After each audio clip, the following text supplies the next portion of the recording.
air teh. Nak air teh? Betul? Minum tak? Betul minum? Tak nak susu ke? Ni air lemon masam. Boleh? Tak nak?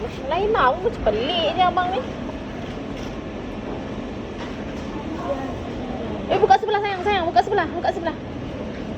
Ni malu buka ni. Ni. Ambil. Nak yang mana satu? Apa tu? Apa tu? Teh pucuk. Ya Allah, Indonnya anak dia ni. Nain? Tak nak? Susu tak nak ni? Ni susu dia. Tak nak? Nak tu je? Jimat dia aku. Bagus. Mana? Nak apa? Ambil je. Tu sana pun ada.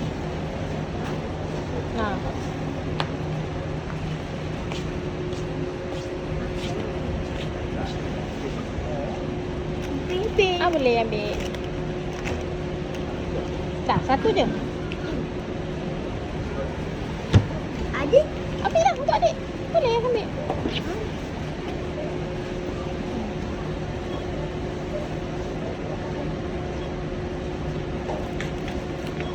Tu. Dah. Dah, lagi? Dah. Roti ke, jajan ke tak nak? Jajan. Nak? Jom. Cari jajan. Mana? Ambil. Ambil, nak apa ambil? Gula-gula tak mau lah, gula-gula. Kopok boleh, kopok. Coklat? Gula coklat tak mau lah. Sana. Tak. Asal dia banyak barang. Tu ke? Abang letak dekat dalam bakul dulu bang. Abang? Jom. Sana. Abang nak bobok ke apa? Terus. Ni mak orang nak biskut. Sini. Ni ada. Nak apa?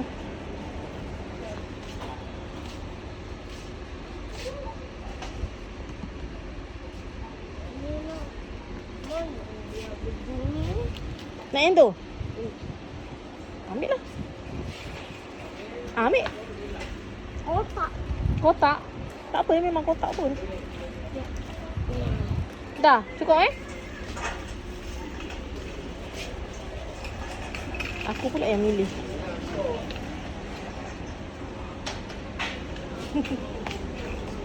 Ya. Dah. Boleh balik. Jom.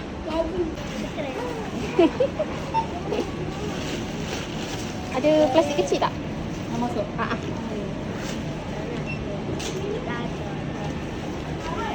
Nanti sekarang jatuh nanti masuk plastik kecil tu. Tu. Masuk dekat.